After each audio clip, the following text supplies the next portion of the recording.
সাবধানে যাবে বাবা। হুম।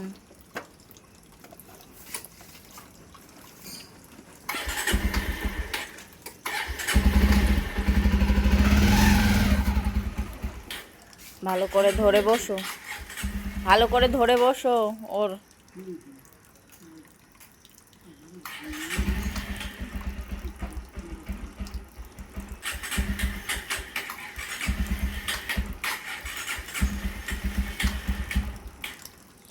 কি সমস্যা হচ্ছে আবার?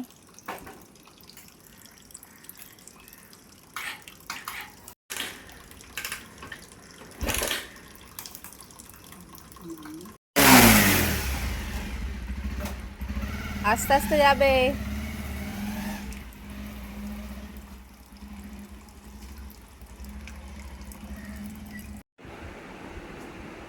ওখানে না, নোকে দিতে হয় মা। হ্যাঁ।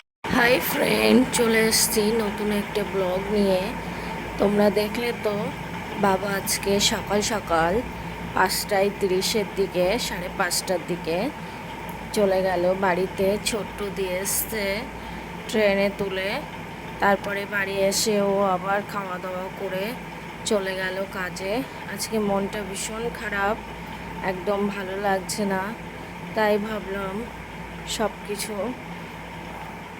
বাদ দিয়ে আমি আগে ঘরটা মুছে নিই। মেহাকে বসিয়ে দিয়েছি খাটে। ও দেখলে তো একটা নেল পালিশ নিয়ে পায়ে পড়ছে, আর আমি এদিকে সুন্দর করে ঘরটা মুছে নিচ্ছি। বাবা আজকে যাবে আমাদের গ্রামের বাড়ি, সেখানে মিটিং আছে একটা, যার জন্য এত সকাল সকাল চলে যেতে হলো বাবাকে। নাইলে একটু দেরিতেই পাঠাতাম, কিন্তু কিছু করার নেই। যেহেতু মিটিং আছে জমি জায়গার বিষয়ে, সেই জন্য ওনাকে যেতেই হবে। সকাল সকাল ছোট্টুকে দিয়ে পাঠিয়ে দিলাম। তারপরে দেখো ঘরটার মুছে মেহাকে চান করিয়ে বসিয়ে দিচ্ছি অনেকগুলো খেলনা দিয়ে। মেহা খেলনা নিয়ে খেলবে, আর আমি তার মধ্যে ফ্রেশ হয়ে নেব চান টান করে। আজকে আর কিছুই করব না, ভালো লাগছে না। মেয়েকে নিয়ে একটু বসবো, ওর সঙ্গে সময় দেব। দেখো আমি তাড়াতাড়ি করে সব কিছু করে নিচ্ছি। বন্ধুরা, আমার ইউটিউব চ্যানেলটাকে সবাই সাবস্ক্রাইব করো, লাইক করো, কমেন্ট করো, তাতে আমি নতুন নতুন ভিডিও বানাতে উৎসাহ পাবো। সবাই আমার পাশে থেকেও সাপোর্ট করো। মেহা ঘরের খেলনা নিয়ে একদম খেলতে চায় না, সব সময় বাইরে দৌড়াদৌড়ি করে। আজকে কি মনে হয়েছে খেলছে।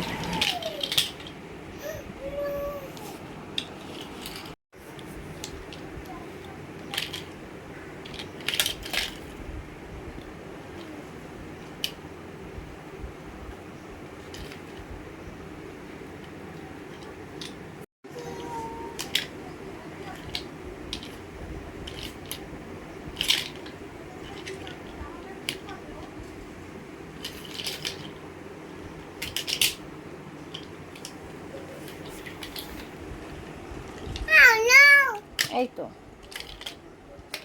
হচ্ছে না কেন এটা?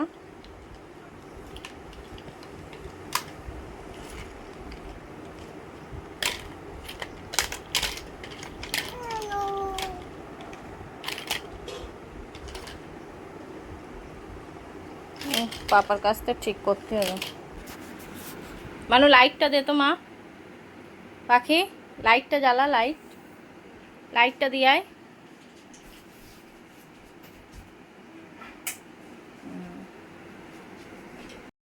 মেয়ে দেখো সকাল সকাল চান দান করে খেলনা নিয়ে বসেছে। একদিন তোমাদেরকে দেখাবো ওর খেলনার কালেকশন, কি পরিমাণে খেলনা আছে। এবার ওকে নিয়ে একটু বই নিয়ে বসাবো, দেখি ও পড়ে কিনা।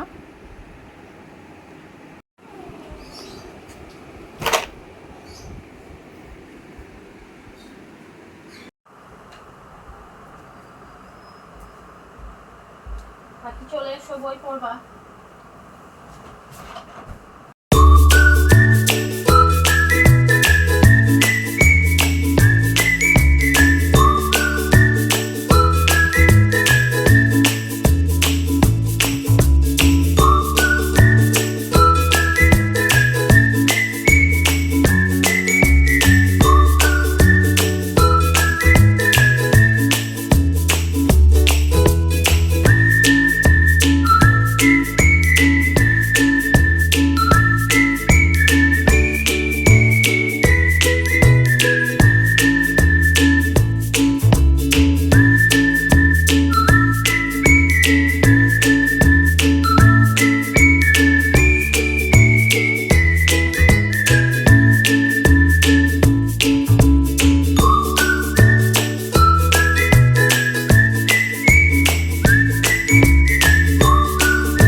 দেখো এখানে মেয়াকে পড়াচ্ছি, মেয়া তো মোটেই পড়তে চায় না, তারপরে জোর করে চেষ্টা করেছি,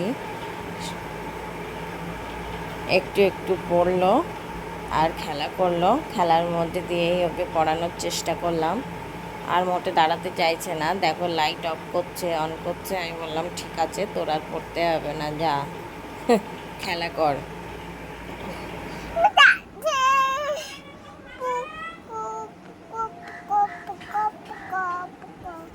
এর মধ্যে নিজের জন্য আবার একটু সময় বার করলাম, বার করে একটু নেল পালিশ করছি। তখন দেখো মেয়ে আবার হাত বাড়িয়ে দিচ্ছে, আঙুল দিচ্ছে যে আমাকে একটু পরিয়ে দাও।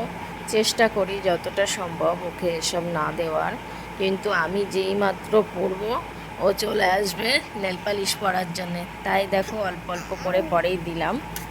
আর আজকে মেরেছিলাম সমস্ত বালিশগুলো রোদ্দুরে দিচ্ছে, সেগুলোই তুলে নিয়ে আসতে গেছি ওপরে, মেহাও গেছে আমার সঙ্গে। তারপরে নিচে নিয়ে এসে দেখো আমি দেবো কভারগুলো সব পরেই নিলাম একটা একটা করে সুন্দর করে। এর মধ্যে মেহা দেখো বালিশের উপরে উঠে লাফালাফি ঝাপাঝাপি এসব করছে, খেলাও করছে সঙ্গে। এর মধ্যে পোলিও সেন্টার থেকে ফোন করেছিল আমাকে, মেহাকে পোলিও খাওয়াতে নিয়ে যেতে বলছে। তাই জন্যে তাড়াতাড়ি করে আমি বালিশের কভার পরিয়ে আমি রেডি হলাম, মেহাকে রেডি করলাম, করে আবার দুপুরে রোদ্দুরে চলে গেলাম মেহাকে নিয়ে পোলিও খাওয়াতে। আজকে পোলিও ডেট ছিল, সেটা আমি জানতাম না। পোলিও সেন্টার থেকে ফোন করে বলল আশেপাশে অনেকেই যায়, কিন্তু যেহেতু বাড়িতে কেউ নেই, আমি ঘরের মধ্যেই ছিলাম, বুঝতে পারিনি, দেখতে পারিনি যে আজকে পোলিও ডেট ছিল। দুপুরবেলার দিকে ফোন করেছে। আর এই রোদ্দুরে মেহাকে নিয়ে দেখো বেরিয়ে পড়েছি পোলিও খাওয়াতে। এবার আমি আর মেহা দুজনে হাঁটছি, হঠাৎ করে মেহা বলল আমি কোলে উঠব, আবার কোল থেকে আবার নিচেও নেমে গেল কিছুক্ষণ পরে। তারপরে দেখো ওকে হাঁটিয়ে হাঁটিয়ে নিয়ে যাচ্ছি। সবাই তো আমাকে ডেকে ডেকে জিজ্ঞাসা করছে যে ছাতা নিলে না কেন, প্রচণ্ড রোদ্দুর। ওই দিনটা প্রচুর পরিমাণে রোদ্দুর পড়েছিল, আর আমি গেছি প্রায় 12:30 1টার দিকে। আমি বললাম যে এক্ষুনি চলে আসব, ওই জন্যে আর ছাতা নিলাম না। তারপরে দেখো এখানে একটা সুন্দর ফুল গাছ, এই ফুল গাছ ছিল আমাদের আগে আমাদের বাড়িতে, তাই জন্যে তোমাদেরকে দেখালাম। এই ফুল বলে আমি ভুলে গেছি। আর এই পুকুরটা দেখলেই বোঝা যায় যে আমাদের ক্লাব চলে এসছে, আমাদের পোলিও সেন্টার আমাদের ক্লাবেই। দেখো মেহা আর আমি হাঁটতে হাঁটতে চলে যাচ্ছি ক্লাবের দিকে।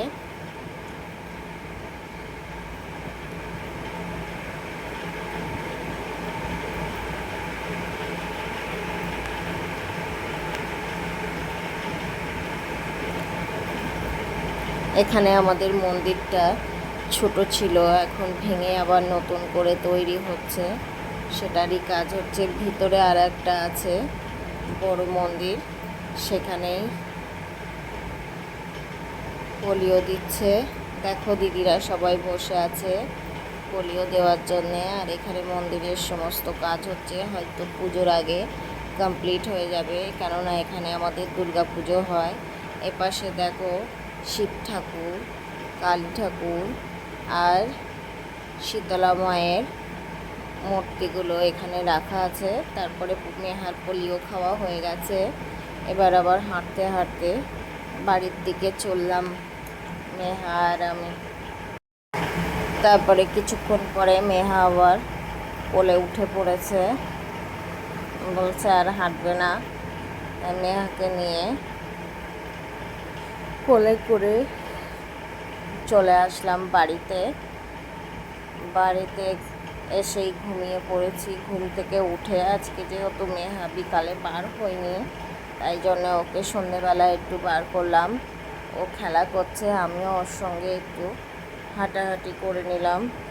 দেখো মেহা খেলা করছে, দৌড়াদৌড়ি করছে। এবার আমাকে বলছে ওই দিকে যাব, ওই জন্য তাকিয়ে আছে ওইদিকে। এই ভিডিওতে প্রচুর পরিমাণে আওয়াজ এসছে, তোমরা প্লিজ অ্যাডজাস্ট করে নিও। আমার ভয়েস ওভারের পিছনে প্রচণ্ড গ্যার গ্যার করে আওয়াজ হচ্ছে, আমি সেটা শুনেছি। আমি আর ডিলিট করলাম না। সকালবেলা আমার মেয়ে ঘুমাচ্ছিল, সেই সময় আমি ভয়েস ওভার দিয়েছি। আর তখন পাখা চলছিল খুব জোরে দুটো, যার জন্যে এত জোরে আওয়াজটা এসছে। এরপর থেকে চেষ্টা করব যাতে এই আওয়াজটা না আসে, তোমাদের যাতে শুনতে সুবিধা হয় সেটাই করব। তারপরে দেখো মেহাকে নিয়ে আমি একটু ঘুরে আসলাম পাশের গলির থেকে। পাশে একটা বিড়াল দেখে মেহা তো দাঁড়িয়ে পড়েছে আর মেয়াও মেয়াও করছে, দেখাচ্ছে।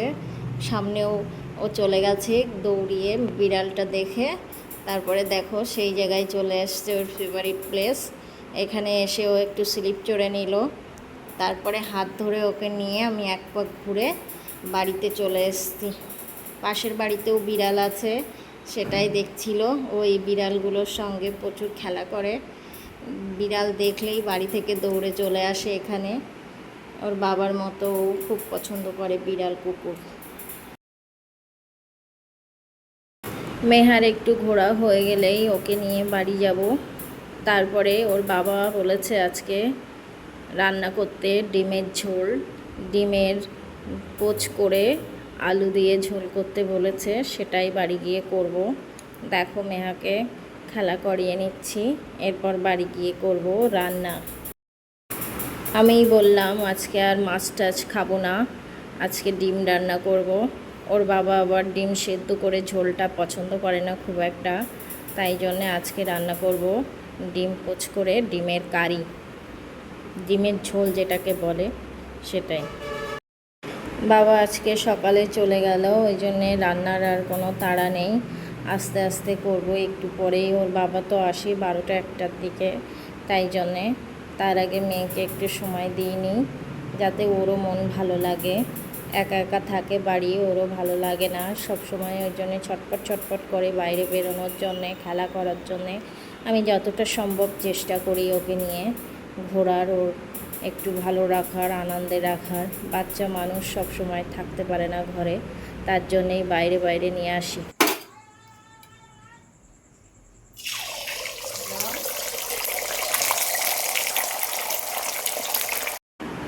এখানে দেখো আমি ডিমটাকে গোল করে রোল করার চেষ্টা করছি, যাতে সুন্দর করে কাটা যায়, কেটে পিচ পিচ করে তবেই ঝোল করব। কিন্তু দেখো এই রোল করার এই ব্যাপারটা আমার দ্বারাই একদম হয় না। আমি দুবার চেষ্টা করেছি, দুবারই হয়নি। এটা কিভাবে করে, কেউ কোনো টিপস জানলে আমাকে প্লিজ কমেন্ট করে বলো। আমি তো একদমই পারি না, এর আগেও অনেকবার চেষ্টা করেছি কিন্তু পারি না। দেখো লাস্টে যেভাবে সেভাবে ওইভাবে পিস করে নিলাম তরকারি রান্না করার জন্যে। এরপরে দেখো আরও একবার চেষ্টা করেছি, তাও হয়নি। আজকের ভিডিওটা অনেক বড় হয়েছে, আমি তো এত বড় ভিডিও বানাতে চাই না, তারপরেও হয়ে যায়। আমি নতুন নতুন ভিডিও আপলোড করছি, কেউ তেমন দেখে না, তারপরেও এত বড় বড় হয়ে যায়। আমার বোনেরও একটা ইউটিউব চ্যানেল আছে। ডিমগুলো সুন্দর করে ভেজে নিয়েছি, ওই তেলের মধ্যেই একটু আলু ভেজে নিচ্ছি। আলুগুলো সুন্দরভাবে ভাজা হয়ে গেলে আলুগুলো তুলে নেব তেল থেকে। এতে একটু অল্প পরিমাণে নুন আর হলুদ দিয়ে ভেজে নিলাম। আমার বোনও আমাকে বলে যে দিদি ছোট ছোট করে ভিডিও ছাড়বি, তাহলে বন্ধুদের দেখতে সুবিধা হবে, সবার ইন্টারেস্ট বাড়বে। কিন্তু সে মোটেই হয় না, এত চেষ্টা করি তারপরেও রান্না বান্না সারা দিনের সমস্ত কাজ দেখাতে গেলে, কি করছি না করছি সব কিছু দেখাতে গেলে লাস্ট পর্যন্ত দেখা যায় ভিডিওটা অনেক বড় হয়ে গেছে। এডিট করে করেও ছোট করতে পারি না, আর আমি তেমন ভালো এডিটও করতে পারি না। সব কিছুই আমি নতুন নতুন শিখছি, জানছি, আরও জানতে চাই, আরও শুনতে চাই, যাতে আমার ভিডিওটা আরও সুন্দর হয়। আমি জানি এখন ভিডিওটা শুধু চলার মতনই হয়, কিন্তু চেষ্টা করব আস্তে আস্তে ইমপ্রুভ করার। বন্ধুরা ভিডিওটা অনেক বড় হয়ে গেছে। রান্নার পরে মেহাকে খাইয়ে দাইয়ে আমি মেহাকে নিয়ে একটু শুয়ে পড়েছি। তারপরে ওর বাবা যখন আসবে তখনই আবার উঠে ভাত দিতে হবে। সবাই জানো যাদের বাড়ির লোকজন রাত্রে আসে তাদের কতটা কষ্ট হয়, কতটা ঘুমের ঘাটতি থাকে। আমিও ভয়েস ওভার দিতে দিতে মাঝে মধ্যে ঘুমিয়ে পড়ি, কিন্তু কিছু করার নেই। জীবনের গতিতে জীবনটাকে চালিয়ে নিয়ে যেতে হবে সময়ের সঙ্গে সঙ্গে। ঠিক আছে, গুড নাইট। সবাই ভালো থাকবে, সুস্থ থাকবে। Tata, bye bye.